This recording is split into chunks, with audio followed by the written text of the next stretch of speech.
ಇನ್ನು ನಾನು ಸಿಎಂ ವಿರುದ್ಧ ಸ್ಪರ್ಧೆಗೆ ಸಿದ್ಧ. ಹೈಕಮಾಂಡ್ ಸೂಚಿಸಿದ್ರೆ ಶಿಗ್ಗಾವಿಯಿಂದ ಸ್ಪರ್ಧೆ ಮಾಡ್ತೀನಿ ಅಂತ ಹೇಳಿದ್ರು ವಿನಯ್ ಕುಲಕರ್ಣಿ. ಅವರಿಗೇನಾದ್ರೂ ಟಿಕೆಟ್ ಕೊಟ್ಟಿದ್ದೆ ಆದಲ್ಲಿ ಒಂದು ಟಗ್ ಆಫ್ ಹೈ ವೋಲ್ಟೇಜ್ ಕ್ಷೇತ್ರ ಆಗುತ್ತೆ. ಈಗ ಆಲ್ರೆಡಿ ಧಾರವಾಡದಿಂದ ಅವರಿಗೆ ಟಿಕೆಟ್ ಅನ್ನ ಘೋಷಣೆ ಮಾಡಲಾಗಿದೆ ವಿನಯ್ ಕುಲಕರ್ಣಿ ಅವರಿಗೆ. ಅದರ ಜೊತೆಗೆ ಮತ್ತೊಂದು ಕ್ಷೇತ್ರದಲ್ಲಿ ಟಿಕೆಟ್ ಅನ್ನ ಕೊಡ್ತಾರಾ ಅಥವಾ ಅಲ್ಲಿ ಏನಾದ್ರೂ ಬದಲಾವಣೆ ಮಾಡ್ತಾರಾ ಕಾದ್ ನೋಡ್ಬೇಕು. ಬಿಜೆಪಿಯವರು ನಮ್ಮನ್ನು ಟಾರ್ಗೆಟ್ ಮಾಡಿದ್ದಾರೆ. ನಾವು ಸುಮ್ಮನೆ ಕೂರಕ್ಕಾಗಲ್ಲ, ನಾನು ಪಕ್ಷದ ಶಿಸ್ತಿನ ಸಿಪಾಯಿ. ಹೈಕಮಾಂಡ್ ಹೇಳಿದ್ರೆ ಸಿಎಂ ವಿರುದ್ಧ ಸ್ಪರ್ಧೆ ಮಾಡ್ತೀನಿ ಅಂತ ಹೇಳಿದ್ರು. ಸೊ ಹೀಗಾಗಿ ಆ ಒಂದು ಕ್ಷೇತ್ರದಲ್ಲಿ ವಿನಯ್ ಕುಲಕರ್ಣಿ ಅವರಿಗೆ ಟಿಕೆಟ್ ಕೊಟ್ಟಿದ್ದೆ ಆದಲ್ಲಿ ತುಂಬಾ ಟಫ್ ಫೈಟ್ ಶುರುವಾಗುತ್ತೆ. ವಿನಯ್ ಕುಲಕರ್ಣಿ ಅವರನ್ನ ನಮ್ಮ ಪೊಲಿಟಿಕಲ್ ಬ್ಯೂರೋ ಮುಖ್ಯಸ್ಥರಾಗಿರುವಂತ ಚಿದಾನ್ ಪಟೇಲ್ ಮಾತನಾಡಿಸಿದ್ದಾರೆ. ಈ ಸಂದರ್ಭದಲ್ಲಿ ವಿನಯ್ ಕುಲಕರ್ಣಿ ಏನು ಹೇಳಿದ್ರು ಕೇಳ್ಕೋಬೇಡ. ಜೊತೆ ವಿನಯ್ ಕುಲಕರ್ಣಿ ಅವರಿದ್ದಾರೆ. ವಿನಯ್ ಕುಲಕರ್ಣಿ ಅವರು ಈಗಾಗಲೇ ತಮಗೆ ಟಿಕೆಟ್ ಘೋಷಣೆ ಆಗಿದೆ. ಧಾರವಾಡದಿಂದ ತಾವು ಸ್ಪರ್ಧೆ ಮಾಡಬೇಕಂತ ಹೇಳಿ ಈಗಾಗಲೇ ಕಾಂಗ್ರೆಸ್ ಹೈಕಮಾಂಡ್ ತಾವು ಅಭ್ಯರ್ಥಿ ಹೆಸರಲ್ಲಿ ತಮಗೆ ಘೋಷಣೆಯನ್ನು ಮಾಡಿದೆ. ಈಗಾಗಲೇ ನೀವು ಈ ಧಾರವಾಡ ಜಿಲ್ಲೆಗೆ ನಿರ್ಬಂಧ ಇದ್ರೂ ಕೂಡ ಟಿಕೆಟ್ ಅನ್ನು ಪಡೆಯುವ ಮುಖಾಂತರ ನಾನು ಹೋರಾಟ ಮಾಡ್ತೀನಿ ಅಂತ ಹೇಳಿ ಕಾಂಗ್ರೆಸ್ ಹೈಕಮಾಂಡ್ ಹೇಳಿದ್ರ.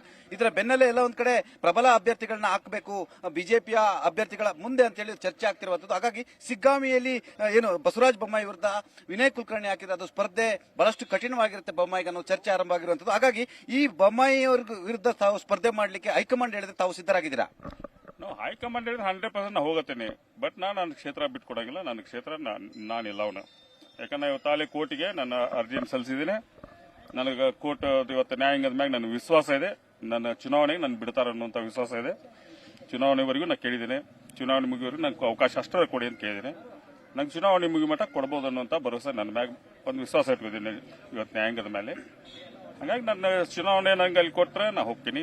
ನನ್ನ ಕ್ಷೇತ್ರ ಅಂತೂ ನಾ ಬಿಟ್ಕೊಡಂಗಿಲ್ಲ. ಯಾಕಂದ್ರೆ ಆ ಜನ ನಾನು ನನ್ನ ಮ್ಯಾಗ ಇವತ್ತು ನಾ ಇಲ್ಲ ಅಂದ್ರೂ ಕೂಡ ನನ್ನ ಪರ ಮನೆಯೊಳಗೆ ಎಲ್ಲ ನನ್ನ ಹಿರಿಯರಾಗ್ಲಿ ಯುವಕರಾಗ್ಲಿ ಎಲ್ಲ ನನ್ನ ತಾಯಿಂದಿರಾಗ್ಲಿ ಅಷ್ಟರು ಸಾಕಷ್ಟು ಫೈಟ್ ಮಾಡತ್ತಾರ.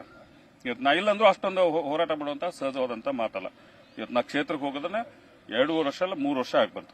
ನಿಯರಿಂಗ್ 3 ಇಯರ್ಸ್ ಆದ್ರೂ ಇವತ್ತಿಗೂ ನಾ ಕ್ಷೇತ್ರಕ್ಕೆ ಹೋಗ್ಬಿಟ್ಟಿಲ್ಲ ನನಗೆ. ಯಾಕಂದ್ರೆ ನಾನು ಇವತ್ತು ಕೇಳ್ಕೊಂಡಿನಿ ಕೋರ್ಟಿಗೆ ನನ್ನ ಜನರನ್ನ ಭೇಟಿ ಆಗ್ಬೇಕು, ನನ್ಗೆ ಬಿಡ್ರಿ ಅವಕಾಶ ಕೊಡ್ರಿ ಅಂತ ಕೇಳಿನಿ. ಇವತ್ತು ಕೋರ್ಟ್ ಏನ್ ನಿರ್ಣಯ ಕೊಡ್ತೈತೆ ನಾನು ನೋಡ್ತೀನಿ. ತಾವು ಯಾವಾಗಲೂ ಒಂದು ಮಾತು ಹೇಳ್ತೀರಾ, ನಾನು ಕಾಂಗ್ರೆಸ್ನ ಶಿಸ್ತಿನ ಸಿಪಾಯಿ ಅಂತ ಹೇಳಿ. ಹಾಗಾಗಿ ಕಾಂಗ್ರೆಸ್ನ ಶಿಸ್ತಿನ ಸಿಪಾಯಿಗೆ ಮುಖ್ಯಮಂತ್ರಿ ವಿರುದ್ಧ ಪ್ರಬಲ ಅಭ್ಯರ್ಥಿ ಇಲ್ಲ. ಹಾಗಾಗಿ ವಿನಯ್ ಕುಲಕರ್ಣಿ ತಾವು ಹೋಗಿ ಸ್ಪರ್ಧೆ ಮಾಡಬೇಕು, ಗೆದ್ದು ಬರ್ಬೇಕಂತ ಹೇಳಿದ್ರೆ ತಾವು ತಯಾರಿದ್ದೀರಾ? ಕಾಂಗ್ರೆಸ್ನ ಮಾತು ಕೇಳಲಿಕ್ಕೆ ತಯಾರಿದ್ದೀರಾ? ಯಸ್, 100% ರೆಡಿ ಇದೀನಿ. ಕಾಂಗ್ರೆಸ್ ಪಕ್ಷ ಹೇಳಿದ್ರೆ 100% ರೆಡಿ ಇದೀನಿ. ನಾನು ಹೋಗಿಸಿದ್ದೀನಿ. ಸರ್, ಒಂದು ಸುದ್ದಿ ಎಲ್ಲ ಒಂದ್ ಕಡೆ ಬಿಜೆಪಿಯ ಪ್ರಬಲ ಲಿಂಗಾಯತ ಅಭ್ಯರ್ಥಿಗಳ ವಿರುದ್ಧ ಕಾಂಗ್ರೆಸ್ನ ಲಿಂಗಾಯತ ಪ್ರಬಲ ಅಭ್ಯರ್ಥಿಗಳು ಹಾಕಬಾರದು ಅಂತ ಹೇಳಿ ಏನಾದ್ರು ವೀರಶೈವ ಲಿಂಗಾಯತ ಮಹಾಸಭಾದಿಂದ ತಮಗೇನೋ ಸೂಚನೆ ಬಂದಿದ್ಯಾ? ಶಾಮನೂರ್ ಶಿವಶಂಕರಪ್ಪ ಕರೆ ಮಾಡಿ ತಾವು ಬೊಮ್ಮಾಯಿ ವಿರುದ್ಧ ಸ್ಪರ್ಧೆ ಮಾಡಬೇಡಿ ಅಂತ ಹೇಳಿ ಸೂಚನೆ ಕೊಟ್ಟಿದ್ದಾರಾ?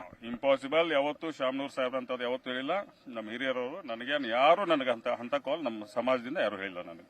ವಿನಯ್ ಕುಲಕರ್ಣಿ ಅವರು ಸಿಗ್ಗಾಂವಿನಲ್ಲಿ ಸ್ಪರ್ಧೆ ಮಾಡುವ ಎಲ್ಲ ಚಾಕಚಕ್ಯತೆ ಇದೆ. ತಾವು ಎಂತ ಸವಾಲು ಕೂಡ ತಯಾರಾಗಿದ್ದೀರಾ? 100% ನೋಡ್ರಿ, ರಾಜಕಾರಣ ಅದು. ಇವತ್ತು ಅವ್ರು ಮಾಡಾಕತ್ತಿದ್ದು ರಾಜಕಾರಣ ಅಲ್ವಾ? ನನ್ನ ಮ್ಯಾಗ ಮಾಡಿದ್ದೀನಿ ಏನಿದೆ?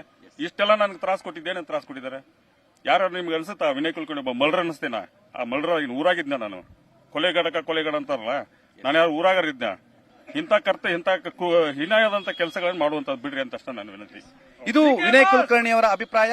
ಯಾವುದೇ ಗಳಿಗೂ ಕೂಡ ಹೈಕಮಾಂಡ್ ಸಿಗ್ಗಾಂವಿಂದ ಸ್ಪರ್ಧೆ ಮಾಡಿ ಅಂತ ಹೇಳಿದ್ರೆ ನಾನು ಸ್ಪರ್ಧೆ ಮಾಡ್ಲಿಕ್ಕೆ ಸಿದ್ಧ ಎಂಬ ಮಾತನ್ನ ನ್ಯೂಸ್ 18 ಕನ್ನಡ ಬಳಿ ತಮ್ಮ ಅಭಿಪ್ರಾಯವನ್ನ ವ್ಯಕ್ತಪಡಿಸಿರುವಂತದ್ದು. ಕ್ಯಾಮರಾ ಪರ್ಸನ್ ಯೋಗೀಶ್ವರ್ ಜೊತೆ ಚಿದಾನಂದ್ ಪಟೇಲ್, ನ್ಯೂಸ್ 18 ಕನ್ನಡ, ಬೆಂಗಳೂರು. ಸರ್,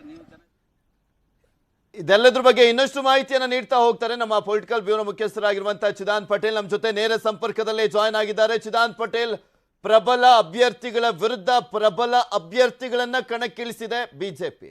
ಅದಕ್ಕೆ ಈಗ ಮತ್ತೊಂದು ರೀತಿಯಾದಂತ ಲೆಕ್ಕಾಚಾರ ಕಾಂಗ್ರೆಸ್ ಮಾಡ್ತಾ ಇರುವಂತದ್ದು. ಶಿಗ್ಗಾವಿಯಿಂದ ಬಸವರಾಜ ಬೊಮ್ಮಾಯಿ ಅವರನ್ನ ಕಟ್ಟಿ ಹಾಕ್ಲಿಕ್ಕೆ ವಿನಯ್ ಕುಲಕರ್ಣಿ ಅವರನ್ನ ನಿಲ್ಸಿದ್ರೆ ಎಷ್ಟರ ಮಟ್ಟಿಗೆ ಬಸವರಾಜ ಬೊಮ್ಮಾಯಿ ಅವರಿಗೆ ತೊಂದರೆ ಆಗುವಂತ ಸಾಧ್ಯತೆ ಇದೆ, ಕಟ್ಟಿ ಹಾಕ್ತಂತ ಆಗುತ್ತೆ ಅಂತ? ಪೃಥ್ವಿರಾಜ್ ಹಾರನಹಳ್ಳಿ, ಬಿಜೆಪಿ ಹೈಕಮಾಂಡ್ ಕರ್ನಾಟಕ ಕಾಂಗ್ರೆಸ್ನ ಪ್ರಬಲ ನಾಯಕರು ಮತ್ತು ಮಾಸ್ ಲೀಡರ್ ಮೇಲೆ ಈಗಾಗಲೇ ರಾಜಕೀಯ ಟಾರ್ಗೆಟ್ ಮಾಡಿರುವಂತದ್ದು. ಇದೇ ಕಾರಣಕ್ಕಾಗಿ ಪ್ರದೇಶ ಕಾಂಗ್ರೆಸ್ ಸಮಿತಿ ಅಧ್ಯಕ್ಷ ಡಿಕೆ ಶಿವಕುಮಾರ್ ವಿರುದ್ಧ ಆರ್ ಅಶೋಕ್ ಅವರನ್ನು ಕಣಕ್ಕಿಳಿಸಿರುವಂತದ್ದು. ಅದೇ ರೀತಿ ವಿಪಕ್ಷ ನಾಯಕ ಸಿದ್ದರಾಮಯ್ಯ ವಿರುದ್ಧ ವಿ ಸೋಮಣ್ಣರವರನ್ನು ಕಣಕ್ಕಿಳಿಸಿರುವಂತದ್ದು. ಹಾಗಾಗಿ ಒಬ್ಬರು ಪ್ರದೇಶ ಕಾಂಗ್ರೆಸ್ ಸಮಿತಿ ಅಧ್ಯಕ್ಷರು, ಮತ್ತೊಬ್ಬರು ವಿಪಕ್ಷ ನಾಯಕರು ಇರುವಂತದ್ದು. ಹಾಗಾಗಿ ಈ ಮಾಸ್ ಲೀಡರ್ಗಳನ್ನ ಕಟ್ಟಿ ಹಾಕುವ ಮುಖಾಂತರ ಎಲ್ಲೊಂದ್ ಕಡೆ ಪ್ರಚಾರದಲ್ಲಿ ಒಂದಷ್ಟು ವ್ಯತ್ಯಯಗಳಾಗ್ತವೆ. ಅದರ ಲಾಭವನ್ನ ಭಾರತೀಯ ಜನತಾ ಪಕ್ಷ ಪಡಿಬೇಕು ಮತ್ತು ಅವರು ಕ್ಷೇತ್ರದಲ್ಲಿ ಹೆಚ್ಚು ತಲೆ ಕೆಡಿಸುವಂತೆ ಮಾಡಬೇಕು ಅನ್ನೋದು ಹೈಕಮಾಂಡ್ನ ಲೆಕ್ಕಾಚಾರ ಲೆಕ್ಕಾಚಾರ ಆಗಿತ್ತು.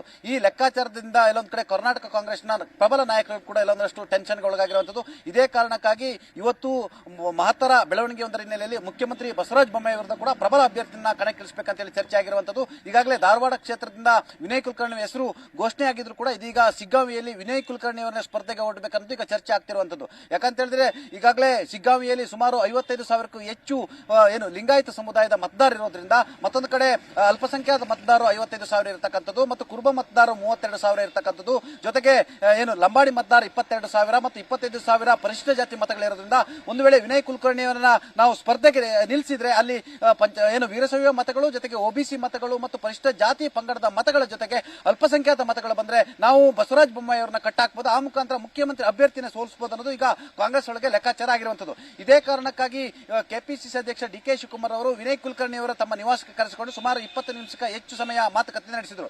ಈ ಸಂದರ್ಭದಲ್ಲಿ ವಿನಯ್ ಕುಲಕರ್ಣಿಯನ್ನ ನ್ಯೂಸ್ 18 ಕನ್ನಡ ಮಾತಾಡಿಸಿದ ಸಂದರ್ಭದಲ್ಲಿ ವಿನಯ್ ಕುಲಕರ್ಣಿ ಅವರು, ನಾನು ಹೈಕಮಾಂಡ್ ನ ಶಿಸ್ತಿನ ಸಿಪಾಯಿ, ಹೈಕಮಾಂಡ್ ನನಗೆ ಏನು ಶಿಗ್ಗಾವಿಂದ ಸ್ಪರ್ಧೆ ಮಾಡುವಂತ ಸೂಚನೆ ಕೊಟ್ಟರೆ ನಾನು 100% ನಾನು ಸ್ಪರ್ಧೆ ಮಾಡ್ತೀನಿ, ಮುಖ್ಯಮಂತ್ರಿ ವಿರುದ್ಧ ನಾನು ಸ್ಪರ್ಧೆ ಮಾಡ್ತೀನಿ, ಯಾವುದೇ ರೀತಿ ಹಿಂಜರಿಕೆ ಇಲ್ಲ ಅನ್ನೋ ಒಂದು ಮಾತನ್ನು ಕೂಡ ಹೇಳಿರುವಂತದ್ದು. ಇದರ ಬೆನ್ನಲ್ಲೇ ಎಲ್ಲ ಒಂದ್ ಕಡೆ ಬಿಜೆಪಿಯ ಲಿಂಗಾಯತ ಪ್ರಬಲ ಅಭ್ಯರ್ಥಿಗಳ ವಿರುದ್ಧ, ಅದು ಮುಖ್ಯಮಂತ್ರಿ ಬಸವರಾಜ ಬೊಮ್ಮಾಯಿ ಇರಬಹುದು ಅಥವಾ ಶಿಕಾರಿಪುರದ ಬಿ ವಿಜೇಂದ್ರ ಇರಬಹುದು, ಕೆಲವು ವೀರಶೈವ ಲಿಂಗಾಯತ ಪ್ರಬಲ ಅಭ್ಯರ್ಥಿಗಳ ವಿರುದ್ಧ ಕಾಂಗ್ರೆಸ್ನ ಪ್ರಬಲ ಅಭ್ಯರ್ಥಿಗಳು ಸ್ಪರ್ಧೆ ಮಾಡಬಾರದು ಅಂತೇಳಿ ವೀರಶೈವ ಲಿಂಗಾಯತ ಸಮುದಾಯದ ಮಹಾಸಭಾದ ಅಧ್ಯಕ್ಷರಾಗಿರ್ತಕ್ಕಂಥ ಶಾಮನೂರು ಶಿವಶಂಕರಪ್ಪನವರ ಒತ್ತಡದ ಮಾತು ಕೂಡ ಕೇಳಿ ಬಂದಿರುವಂತದ್ದು. ಹಾಗಾಗಿ ವಿನಯ್ ಕುಲಕರ್ಣಿ ಅವರು ಕೂಡ ಈ ಒತ್ತಡ ಇರತಕ್ಕಂಥದ್ದು. ಇದೇ ಕಾರಣಕ್ಕಾಗಿ ಶಿಗ್ಗಾವಿಂದ ಸ್ಪರ್ಧೆ ಮಾಡಲು ಅವರು ಹಿಂದೇಟ್ ಆಗ್ತಿದ್ದಾರೆ ಎಂಬ ಮಾತು ಕೂಡ ಕೇಳಿ ಬಂದಿರುವಂತದ್ದು. ಆದ್ರೆ ವಿನಯ್ ಕುಲಕರ್ಣಿ ಅವರಿಂದ ತಳ್ಳಿ ಆಗ್ತಿರುವಂತದ್ದು. ಆದ್ರೆ ಕರ್ನಾಟಕ ಕಾಂಗ್ರೆಸ್ ಪಕ್ಷದ ನಾಯಕರುಗಳು ವಿನಯ್ ಕುಲಕರ್ಣಿ ಅವರು ನೋಡೋಣ ಏನಾಗುತ್ತೆ ಅಂತ. ಥ್ಯಾಂಕ್ ಯು ಚಿದಾನ್ ಪಟೇಲ್ ನಿಮ್ಮೆಲ್ಲ ಮಾಹಿತಿಗಾಗಿ.